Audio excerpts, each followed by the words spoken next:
Mantan juru bicara KPK Febri Diansyah mengungkap alasan dirinya bersedia menjadi kuasa hukum Menteri Pertanian Syahrul Yassin Limpo.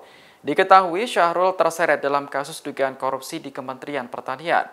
Febri menyebut salah satu alasannya karena kasus itu diduga terkait kontestasi politik tahun 2024. Febri Diansyah bersama rekannya Rasamala Aritonang bersedia menjadi kuasa hukum Syahrul sejak 15 Juni 2023. Saat itu dugaan korupsi di Kementerian Pertanian masih dalam tahap penyelidikan. Diketahui Syahrul merupakan satu dari dua kader Partai Nasdem yang tersisa di Kabinet Indonesia Maju. Menteri dari Nasdem sebelumnya yakni Johnny G. Plate terjerat kasus dugaan korupsi Tower BTS Kominfo.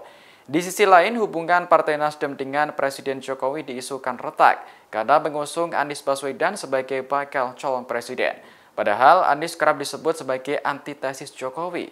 Sementara Nasdem berada dalam koalisi pendukung pemerintah. Namun kabar keretakan itu langsung dibantah oleh Ketua Umum Partai Nasdem Surya Paloh. Selain soal politik, alasan lain Febri dan Rasamala bersedia mendampingi Syahrul karena kasus dugaan korupsi di Kementan dinilai masih simpang siur. Oleh karena itu, pihaknya melakukan pengkajian lebih jauh dengan menyusun pendapat hukum atau legal opinion. Ini kasus yang perlu dikawal bersama. Salah satu pertimbangan kenapa kami di tahap penyelidikan bersedia untuk memberikan pendampingan hukum dan menjadi kuasa hukum adalah satu, di tahap penyelidikan tersebut kami melihat isu hukumnya masih simpang siur. Karena itulah tentu perlu dilakukan kajian lebih jauh.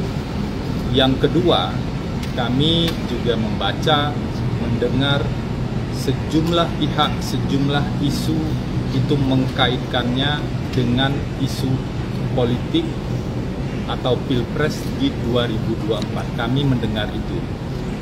Terlepas dari apakah kami setuju atau tidak setuju dengan hal tersebut, sebagai advokat, sebagai penegak hukum, tentu kami fokus pada isu hukumnya.